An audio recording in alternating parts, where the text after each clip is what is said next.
রাত ছিল ঘন কুয়াশায় ঢাকা, চারদিকে শুধু নদীর ঢেউর শব্দ। আর আরাফ মাঝি একা নদীর পাশে বসে আছে। তখন আরাফ শুনতে পেল, আরাফ আমাকে নদী পার করে দাও। আরাফ চমকে উঠে চারপাশে তাকিয়ে দেখে, কিন্তু সেখানে কেউ নেই। হঠাৎ নৌকা নিজে নিজে থেকে নড়তে শুরু করলো, মনে হলো কেউ নৌকায় বসে আছে।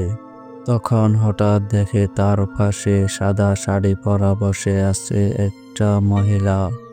আরাফ বলে, কে আপনি?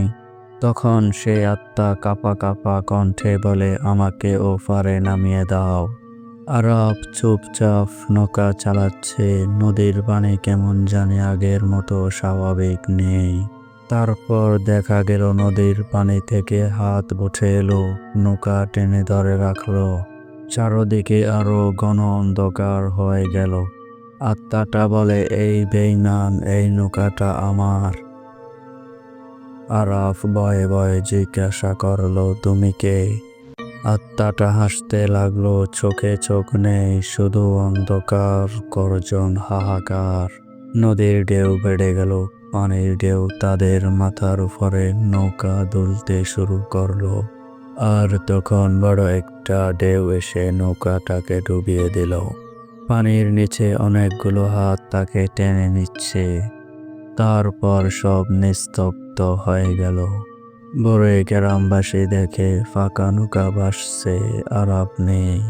এই নদীতে কাউকে না কাউকে প্রতিদিন টেনে নিয়ে যায়। তারপরের দিন কুয়াশা আরো ঘন কালো হয়ে যায়। কিছুদিন পর সে নৌকা কিনে নিল রাকিব মাঝি।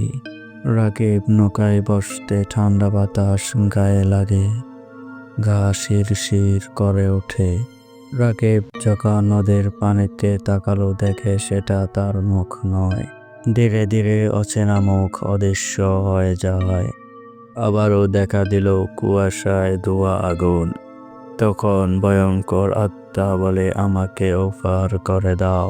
রাকিব দেখে মহিলার মুখ আরাফের বউয়ের মতো। তারপর ভয়ঙ্কর হাসিতে রাকিব ভয়ে পালিয়ে যায়। ও বন্ধুরা, আজকের ভিডিও এই পর্যন্ত। গল্পটা ভালো লাগলে লাইক, কমেন্ট, সাবস্ক্রাইব করে দাও। অনেকদিন আগের কথা। গ্রামের বড় ঘরে রিয়াজের বিয়ে। সবাই খুশিতে মেতে আছে। দূর গ্রামে বউ নিয়ে আসতে গেছে রিয়াজ, কিন্তু ও জানে না এই বিয়ে তার জীবনের শেষ সুখ। কনে চুপচাপ বসে আছে। এখন পর্যন্ত কেউ বউয়ের চেহারা ভালো করে দেখেনি। সবাই হাসি খুশি বিয়ের মন্ত্র পড়ার সময় হঠাৎ বাতাসের ঝাপটা আর প্রদীপ নিভে গেল। লোকজন ভাবে কিছু না, কিন্তু ওই বাতাসই ছিল সতর্কতা। কেউ সেটা বুঝতে পারে নাই। রাতটা অদ্ভুত নিস্তব্ধ, শুধু পায়ের শব্দ আর ঝিনি পোকার ডাক। বুনিয়ে বাড়ি পেল। নববধূকে একা রেখে সবাই বিশ্রামে চলে গেল। রিয়াজ আসে বসলো, হাসি দিয়ে বলল, তোমার মুখটা এক নজর দেখি। ঘুমটার নিচে হাসছে এক ভয়ঙ্কর মুখ, তার চোখ কান দিয়ে আগুন বের হচ্ছে। রিয়াজ ভয় পেয়ে চমকে উঠল, ওর শরীর কাঁপতে শুরু করলো। সে বলল, আজ রাত তোর শেষ রাত, হা হা হা।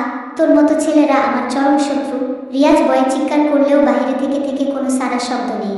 রিয়াজ দেখ, বউয়ের পা উল্টো আর মুখে রক্তের হাসি। রিয়াজ যতই চিৎকার করে কেউ শুনতে পেল না। কিভাবে শুনবে বাহিরে দলের আওয়াজ? সকালের আলো ফোটার আগে সব নিস্তব্ধ হয়ে গেল।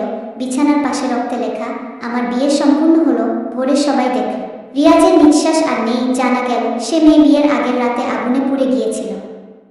প্রতি বছর পূর্ণিমার রাতে সে ফিরে আসে নতুন বরের সন্ধানে। কে জানে এবার কার পালা? ভিডিওতে লাইক করে শেয়ার করে দাও।